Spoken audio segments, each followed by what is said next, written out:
Imagine for a second claiming you have the exclusive divine authority to speak for God on earth.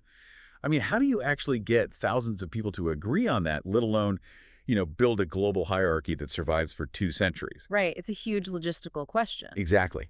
And today, you, our listener, have sent us an incredible stack of sources to look at the blueprints behind that exact claim. We are unpacking the historical and theological architecture of priesthood authority within the Church of Jesus Christ of Latter-day Saints. Which is just a massive topic. Oh, it really is. We're pulling from 3 19th century foundational texts today, specifically sections 27, 84, and 107 of the Doctrine and Covenants. And to give us kind of a chronological framework, we also have a modern historical analysis from Scripture Central titled, How Was the Melchizedek Priesthood Restored? And just to set the stage for you, our listener, it is super important to note that we're looking at these sections strictly as fascinating historical and organizational blueprints, right? We aren't here to take sides on the theology or endorse these viewpoints as absolute truth. Yes, strictly impartial today. Exactly. We just want to understand the intricate mechanics, the structures, and, well, the deeply held beliefs that allowed this organization to build its foundation in the original source material. Okay, let's unpack this, because before we can figure out how a system this complex actually gets off the ground, we really have to look at the foundational divide at the center of it all. Diving into sections 107 and 84, the entire structure is split into 2 massive divisions. Right, the greater and the lesser. Yeah, you have the Melchizedek priesthood, which is designated as the greater authority, and the Aaronic or Levitical priesthood, designated as the lesser. But the naming convention itself reveals a lot about the culture of the text, doesn't it? Oh, absolutely. Because according to section 107, the greater priesthood wasn't originally called Melchizedek. It was originally named the Holy Priesthood after the order of the Son of God. Yeah, and the text actually provides a really highly specific reason for the change. It says that out of respect and reverence for the Supreme Being, and basically to actively avoid repeating his name too frequently in daily administrative stuff, they shifted the title. Which makes sense practically. It does. They named it after Melchizedek, who is an ancient high priest. And this shift prioritizing cultural reverence, well, it simultaneously anchors their modern authority to an ancient, unbroken lineage. But I think the real distinction between these 2 divisions is in their jurisdiction. Right, what they actually do. Exactly. The texts delineate their functions with extreme precision. So the Melchizedek priesthood holds the right of presidency. It essentially holds the administrative passwords like the keys to all spiritual blessings and the knowledge of God. Wow. Yeah, section 84 makes this massive theological claim regarding this greater priesthood, stating that without its ordinances, the power of godliness is not manifest in the flesh. I mean, that is a staggering bottleneck of divine power. It really is. The text is claiming that you literally cannot access the full, tangible power of God on earth without going through this very specific channel of authority. Yeah. And while the Melchizedek holds that overarching power, the Aaronic, or the lesser priesthood, operates in a completely different sphere, right? Right, much more hands-on. Yeah, the text assigns it the keys of the ministering of angels and gives it jurisdiction over the outward ordinances. So like the tangible rituals, like baptism. Trying to map this onto a system we see in everyday life, it almost reads like a government divide. Oh, that's a good way to look at it. Like the Aaronic priesthood functions somewhat like the local municipal government, handling the day-to-day, outward, tangible infrastructure of a community. And then you have the Melchizedek priesthood functioning as, the federal Supreme Court and executive branch combined. Dealing with the overarching law. Yeah, dealing with the esoteric principles, the overarching law, and the ultimate presiding authority. What's fascinating here is how Section 107 explicitly codifies that dynamic. It states that all other authorities or offices in the church are merely appendages to the Melchizedek priesthood. Appendages, that's a very specific word. It is. Every local leader, every teacher, every administrative calling is fundamentally just a branch grafted onto the single supreme trunk. So no matter how large the organization grows, the authority flow remains incredibly centralized. But knowing that every single office is just an appendage to this one supreme authority, that naturally raises a logistical nightmare. Oh, for sure. If you are Joseph Smith in the 1830s, claiming to reestablish this all-encompassing divine network from scratch, how do you actually install it? Because you can't just flip a switch, right? Right. It doesn't just appear out of nowhere. No. But it's easy to assume this kind of divine restoration happens in a single blinding flash of light, like one magical moment where the entire organizational chart is just handed down from heaven. Well, the historical reality presented in the Scripture Central analysis outlines something far more methodical. The text refers to it as a composite priesthood of portions and degrees. Portions and degree. Yeah, so instead of a singular event, it was a highly deliberate, staged rollout over several years. The underlying framework was introduced in phases, and each served a really specific structural purpose. Like, in May or June of 1829, Peter, James, and John are recorded as restoring the foundational apostolic authority. Okay, let's look closely at that specific first step. Why start with apostolic authority? Well, Because the analysis makes a very pointed observation that apostles hold the keys to start a kingdom, quote, in the wilderness. Like they have the authority to initiate the work, to act as the raw, untamed seeds of a movement before any formal organization or borders even exist. exactly. And that wilderness phase only lasts until April 1830, which marks the formal organization of the church. So this is step 2. Right. Joseph Smith and Oliver Cowdery ordain each other as the first and second elders. And the office of elder shifts the paradigm entirely. It signals that the church is no longer just a theoretical message in the wilderness, It has officially coalesced into a formal congregation. Okay, so we had the foundational seeds and we have the formal congregations, but step 3 doesn't happen until October 1831, which is a year and a half later. Right. That's when the office of high priest is introduced. And then step 4 takes us all the way to 1836, when Elijah, Elias, and Moses reportedly appear in the Kirtland Temple to restore the keys for the full temple ordinances. I mean, we're looking at a 7-year timeline to get the primary mechanisms in place. It's a long time. It is. And I have to push back on this prolonged rollout. Like, if we are looking at a system claiming direct divine backing, why the drip feed? Why wouldn't a supreme being simply equip Joseph Smith with the ultimate temple keys and the high priest authority on day 1 so the church could function at full capacity immediately? If we connect this to the bigger picture of ancient religious patterns, there is a distinct, uncompromising architectural logic to this sequence. How so? Well, you cannot put a roof on a house before pouring the foundation. And this theology treats divine authority exactly like structural engineering. You absolutely require the foundational visionary authority of the apostles simply to begin gathering people. Right, you need people first. Exactly. You need that gathering to happen before you can confirm a local congregation under the authority of elders. And you fundamentally must have functional local congregations operating smoothly before you can establish a supreme presiding authority like high priests to govern them. Oh, I see. So the highest, most esoteric temple ordinances, those brought in 1836, they would basically crush the structure if the foundational congregations and presiding leadership weren't already load-bearing. Yes. The organizational chart dictates the pace of the revelation. The structure itself dictates the capacity.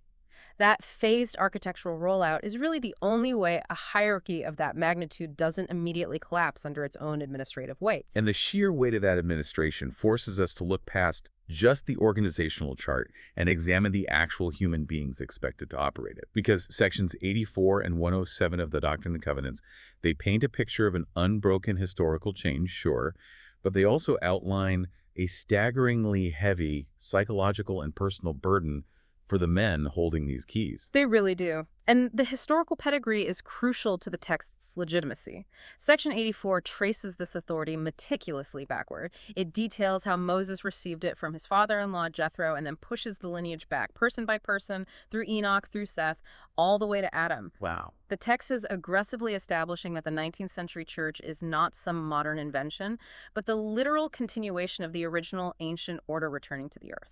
Tracing the authority back to Adam is a massive claim. But the mechanics of how these men are commanded to govern day to day, that is what really stands out to me. Oh, the voting. Yes. Section 107 breaks down the highest governing bodies. The first presidency, the quorum of the 12 apostles, and the 70. And the operational mandate it gives them is almost unfathomable. It demands that every single decision made by either of these quorums must be by the unanimous voice of the same. Every single member must agree. It's wild to think about.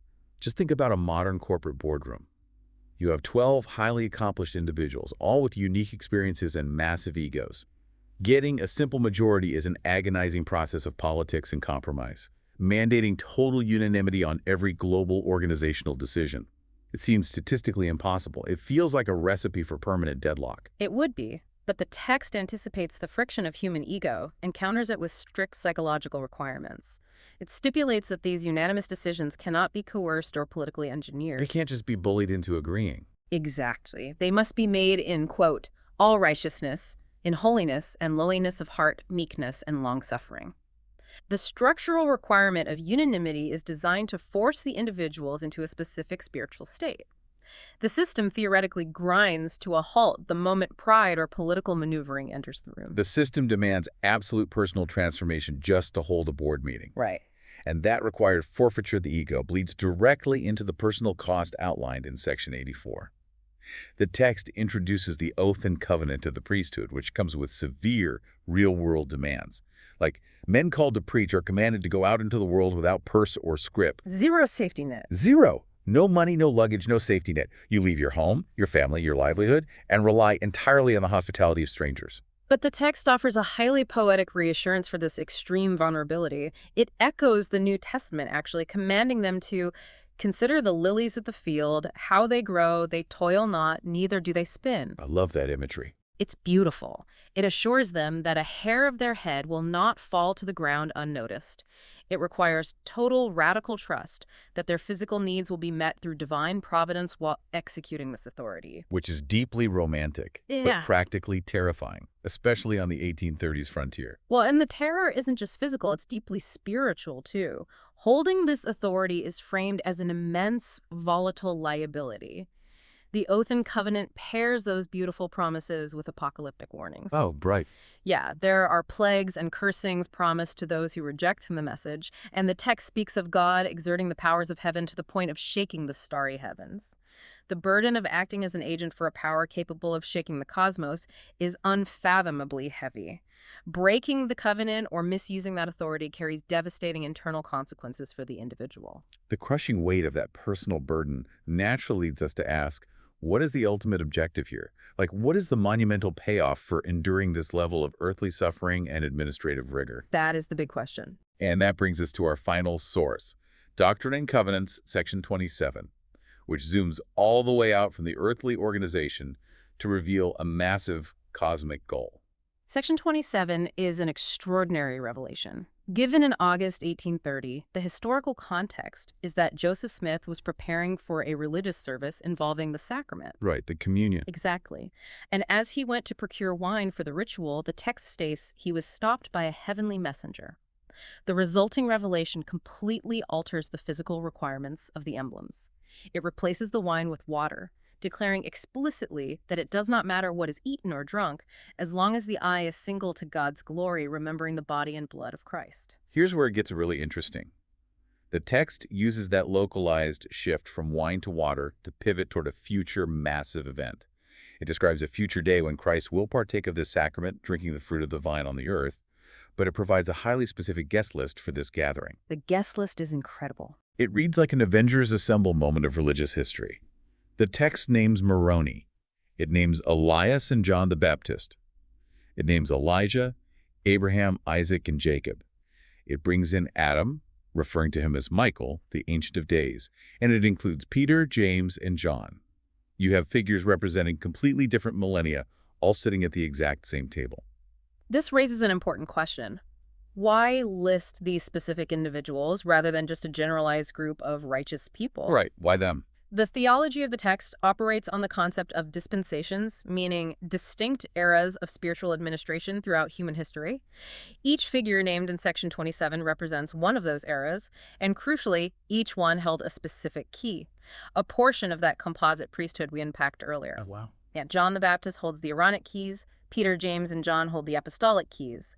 Elijah holds the sealing keys of the temple. So it's not just a dinner party, it's a literal handover of administrative passwords. Exactly. Every single regional manager from throughout human history is bringing their specific access codes to one central hub. The text defines this ultimate convergence as the dispensation of the fullness of times. The theological framework here treats human history as a fragmented, scattered series of authorized eras. Right. And in this final dispensation, all those incremental keys, all the distinct authorities held from Adam down through the centuries, are systematically gathered into one complete whole. That staged 7-year rollout wasn't just about organizing a church in the 1830s. It was the mechanism designed to gather all of human history back into a single, authorized structure. The scale of that ambition is staggering. And the revelation ends by commanding the listener to put on the whole armor of God, having your loins girt with truth, the breastplate of righteousness, the shield of faith, the helmet of salvation. The classic armor imagery. Yeah, it frames this grand cosmic reunion as the culmination of a massive ongoing spiritual conflict.